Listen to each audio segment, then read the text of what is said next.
right. Welcome back for another deep dive with us. We're going to be taking a look at some sources today, pulling out the interesting bits, you know how we do. Yeah. And today we're looking at the death of Liam Payne Okay. and the 5 people that are facing charges related to it. All right. So we've got some Yeah. some Reddit threads, pretty opinionated ones at that, Interesting. from Rue Music and our pop culture chat. Okay. And then we've also got a TMZ article that's laying out kind of the facts of the situation. It's a case that's sparked a lot of debate online, for sure. And that's what we're hoping to unpack a little bit today. Definitely. So Liam Payne, I mean, for those who weren't maybe following along super closely, Right. he was a member of One Direction. Right? Yeah. Huge boy band back in the 2010s. Exactly. So, tragically, he died on October 16th of this year. Wow. Just 31 years old. So young. After falling from a hotel balcony in Buenos Aires. Oh my gosh. And officially, the cause of death was multiple trauma and internal and external hemorrhage. I mean, that makes sense given the fall, right? Yeah.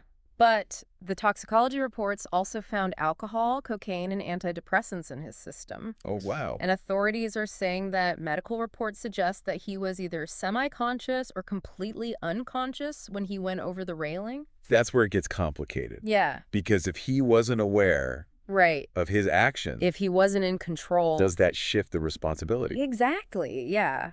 And that's why 5 people have been charged in connection with his death, Wow. which kind of implies that authorities believe that others are at least partially to blame. Let's break it down a little bit. Who are these people? What are they facing? Okay. So we've got Roger Noers, who was a friend of Payne's, Yeah. and he's been charged with negligent homicide. Right. Essentially, they're saying that he knew that Payne was struggling with addiction, Right. was in a bad way that night, Yeah. and didn't do enough to help. Okay. And then you have Brian Pace, who was a waiter, and Ezequiel Pereira, a hotel employee, Got it. both charged with supplying narcotics. Okay. So they're accused of giving Payne cocaine on several occasions. So we're talking multiple people here already. Yeah, and it doesn't stop there. Oh, God. Within the hotel itself, we have the manager, Gilda Martin, and a receptionist, Esteban Grassi. Okay. They're both facing manslaughter charges. So both from the hotel. Yeah. Interesting. So what did they do? So Martin is accused of knowing that Payne was in rough shape, Right. but still allowing him to be taken to a room with a balcony. Okay. And then Grassi, on the other hand, allegedly told others to drag Payne to his room Wow. rather than, making sure he was safe. My God. So, Serious charges. yeah, manslaughter carries a sentence of 1 to 5 years Wow. if they're found guilty. Okay. And supplying drugs is even heavier, like 4 to 15 years. Oh, wow. But it's important to remember, right, that these are just charges at this point. Right. Everyone's innocent until proven guilty. Of course. And the Argentinian legal system, has to determine if these individuals are truly responsible for what happened to Payne. Yeah. I mean, is there any defense being mounted here? Yeah. So Pace's lawyer is already kind of mounting a defense, saying that, he and Payne just took drugs together, no money was exchanged, and that he's fully cooperated with the authorities. Okay. And a judge has ruled that there's enough evidence to go to trial for all 5 suspects. Wow. But their lawyers can still appeal that decision. It'll be interesting to see how that all plays out. Definitely. All right, so we've got kind of like the basic facts here. Yeah. Let's Dive into what people are saying. let's get into those Reddit threads. Because that's where people are really, Letting loose. Yeah. I mean, one of the Yeah. biggest things that I saw was this back and forth about responsibility. Yeah. Where do we draw the line Right. between Payne's own choices? And we know that addiction influences choices, but still, Right. where's the line between that and the duty of care that's owed to him? Yeah. By his friend, by the hotel staff, by even, the people who are providing the drugs. Yeah. Is there a duty of care there? Exactly. What does that look like? So some people are saying, you know what? It's all about personal responsibility. Yeah, I saw a lot of that. He was an adult. Mm-hmm. He made his choices. Yep. And he has to deal with the consequences, even if addiction was a factor. Right. They think the charges are overkill. Yeah. That these people are being scapegoated. But then there's a lot of pushback, too, Yeah, for sure. on that. Huge pushback. People are saying addiction is a disease. It's complex. Yeah, it's not that simple. And Payne was in a vulnerable state. Absolutely. They believe that the people around him had a moral, maybe even legal, obligation to step in To protect him. and protect him. Yeah. And this is where I think it gets really interesting. Okay. A lot of people are saying Would this even be happening if this guy wasn't famous? That's the question, right? Like if Liam Payne Yeah. wasn't Would these charges even be filed? a If celebrity, he was just an average person. would anyone even care? Yeah. And some people are even, get this, comparing to the Matt Gaetz situation. Yeah. What's interesting about that Yeah. is this idea that the pressure to prosecute in both cases might stem from, who these people are and the fact that there's so much media attention surrounding them. Right. Like, is this more about appearances than actual justice? Potentially. And some of the comments that people left, like, really stuck with me. Yeah. This one person who said that they were a former addict talked about how complex and how powerful addiction is and how hard it is to actually break free. That perspective, I think, is so important, right? Because it reminds us that it's not just about willpower. Right. It literally affects your brain. It makes it incredibly difficult to think clearly, Right. make rational choices. And then you have this other commenter who was a hotel worker, Yeah. and they were talking about how difficult it is Yeah. dealing with guests Oh, yeah. who are intoxicated, Yeah. sometimes even aggressive. Mm-hmm. And how do you balance, keeping the guest happy, Right. but also staying safe? Yeah. There's a real tension there. And then this one commenter, this one really hit home for me. Okay. They were saying that everyone seems so focused on Payne's fame Yeah. and the tragedy of what happened, Mm-hmm. but nobody seems to care about these 5 people that are facing these charges. Right. They have lives, too. They have families, reputations that are now on the line. And it makes you wonder if that focus on the celebrity Yeah. is overshadowing the real consequences. Absolutely. For everyone involved. TMZ even has a whole documentary about this. Oh, really? TMZ investigates Liam Payne. Who's to blame? Wow. So for anyone who wants to dive even deeper, I guess that might offer some additional context I would say so, yeah. and some viewpoints. I think before we move on, I want to go back to those Reddit threads, though, Okay. because there were a couple more that I wanted Sure. to highlight. And one that caught my eye was from somebody who was claiming to have experience working in like 5-star hotels. Interesting. And their whole point was that these hotels, they have a legal Yeah. and a moral obligation to ensure the safety of their guests, Of course. regardless of if they're struggling with addiction or not. Right.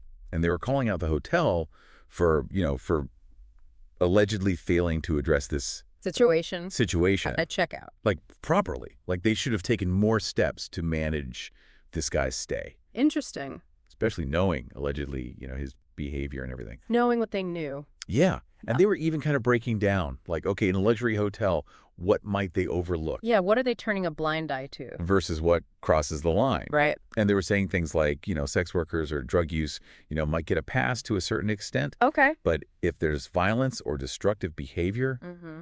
that warrants a different response. So according to this person, there were protocols that the hotel should have followed. Right. And they believe that the hotel's failure to do so really contributed to what happened. Which brings us to the 911 calls. Okay. 2 911 calls that were reportedly made by the hotel staff. Right. Some people are saying that those calls were placed shortly before Payne's fall. Oh, wow. And they specifically mentioned the balcony Interesting. and expressed concern. Like that something might happen. Like something might happen. That's unsettling if it's true. And it really makes you think about, okay, was he already out on that balcony? Right. What was the timeline? What did they know? Did they know he was in immediate danger? Yeah. And it sounds like investigators have some stuff to work with. Oh, yeah. Some comments mention that they have his phone, Oh. which supposedly has texts about getting drugs Wow. and security footage from the hotel. Okay. So that could be really telling. Yeah. It could help establish a clearer timeline, Right. shed light on the interactions, between Payne and the others. And maybe even reveal what actions were taken, if any, to prevent the fall. So here we are, Yeah. 5 people 5 people. facing serious charges Yeah. related to his death. Mm-hmm. All this debate online Mhm. about responsibility, about addiction, about celebrity, and how that plays into all of this, Right. and a whole lot of unanswered questions. It's a case that's both complex and heartbreaking. Yeah. And as we've seen, very strong opinions on all sides. It's a lot to untangle. A lot to untangle. What really stands out to you? I mean, I think for me, what really stands out is just the complexity of the issue of responsibility. Yeah. It's so easy to jump to conclusions and point fingers. But this case, I think, really highlights the gray areas. Yeah. It's not always clear-cut who's to blame. Right. And often there are multiple factors at play. It's like life is messy. Life is messy. There's not always an easy answer. Exactly. And it's also a good reminder that we need to be careful about rushing to judgment. Yeah, absolutely. Because these are real people Real people with real lives. with real lives at stake. Yeah. It's important to let the legal process play out before making any kind of pronouncements. For sure. But, as much as I say that, I can't help but wonder, would any of this even be happening if Liam Payne wasn't famous? That's the million-dollar question. It is. It's impossible to say for sure, Yeah. but it's something to think about. It makes you think about the power dynamics, too. Yeah. This is a wealthy, famous celebrity. Right. And the people who are being charged Yeah. are, for the most part, ordinary people. It raises questions about whether the justice system really treats everyone equally, regardless of, their social standing. That's something that we're going to have to keep in mind as we follow this case. Definitely. We'll see how it all unfolds. Absolutely. I have a feeling this one's going to keep us talking for a while. I think so, too. It's one of those cases that really captures the public imagination, Yeah. sparks conversations about, a whole range of issues. Well, speaking of conversation, we're about to open this up to you, the listener. We want to hear what you think. So what are your thoughts about this? Where do you stand on this issue of responsibility? Where do you fall on that spectrum? Do you think that celebrity played a role in the charges being brought? We want to hear from you. We are eager to hear your perspectives. Let's get into it. Yeah, and one of the things that really jumped out at me in the TMZ article was that the investigators have Payne's phone, Oh, wow. and that it supposedly contains, texts coordinating drug runs. Oh, wow. See, that's a big deal. That could be pretty damning evidence against, Paez and Pereira, the guys who are accused of supplying the drugs. Right. But it also depends on what the texts actually say. Of course. Are they clear-cut evidence of a transaction? Or is it more ambiguous? Yeah, and I guess it matters who he was texting, too. Oh, Like, if it was just Payne reaching out to friends and being like, hey, I need, Right, just looking for somebody yeah, might not be enough. to convict anyone. Yeah. Yeah. But if it's directly between Payne and, the accused suppliers, Yeah. Then that changes things. then we're talking. Yeah. And then there's the question of the hotel security footage. Oh, right. TMZ mentioned that the investigators have access to that, too. Which could be huge. It could show, what Payne was doing in the hours before his death, Yeah. who he was interacting with. How intoxicated he seemed if he was alone. Right, exactly. And it could potentially corroborate or contradict the accounts given by the hotel staff. Right. Like, did they actually try to prevent him from going to his room with a balcony? Did they drag him there, as alleged? We were just talking about the hotel staff, and I saw some pretty strong opinions on Reddit about their actions. Oh, yeah. A lot of people thought they should did more to intervene, knowing that he was in such a vulnerable state. Especially knowing, allegedly, that he was struggling with addiction. Yeah, and that brings up kind of an interesting legal point, negligent homicide, Okay. which is what Payne's friend is charged with, is essentially failing to take reasonable care to prevent someone's death when you have a duty to do so. So But the question is, did they have a legal duty? exactly, did the hotel staff have a legal duty to protect him? And if they did they fail to meet that duty? Exactly. But proving that is, It's tricky. It's not just about showing that somebody made a mistake or could have done more. it's like their actions fell below a reasonable standard. Of care. Exactly. So I guess a jury would have to decide if a reasonable person in the same situation Right. would have acted You'd differently. have acted differently, yeah. And like we said, those 911 calls Yeah. could really play a role in how the jury thinks about it. The prosecution could argue that those calls demonstrate that the staff was aware of the danger, Right. but then the defense could counter that by saying that the calls show they were trying to get help. It makes you think, what would you do in that situation? Yeah. It's so easy to judge After the fact. from the outside. Right, when you're not in the heat of the moment. With a difficult guest and maybe pressure from management to keep everything under control, You don't know how you'd react. you don't know. It's a tough one. And that's the challenge with these cases, right? Yeah, there's often a lot of ambiguity. Yeah. It's really hard to say for certain what the right course of action would have been. So, what about this manslaughter charge? Okay. that the hotel manager and receptionist are facing. It's a serious charge. In this case, we're probably talking about involuntary manslaughter, Okay. which means that someone caused the death of another person without intending to do so, Okay. but as a result of, reckless or negligent behavior. So their argument is that they acted recklessly We're negligent. by allowing him to go to this room with a balcony, Given his condition. Exactly. and that led to his death. Right, and the prosecution would have to prove that their actions were a direct cause of his death, Mm. and that those actions were criminally negligent. And this whole thing with supplying narcotics, what does that actually mean? Right. Legally speaking, Yeah, good question. does it have to be like a drug deal? Yeah. Or could it be as simple as sharing something with a friend? Yeah, it often depends on the specific laws of, where it takes place. Right. In this case, it's Argentina. Okay. And in Argentina, supplying narcotics generally means providing or making drugs available to another person, regardless of whether money changes hands. So even if this waiter is telling the truth, Right. he could still be found guilty. Potentially, yeah. It would come down to how the prosecution presents that evidence Okay. and how the jury interprets the law.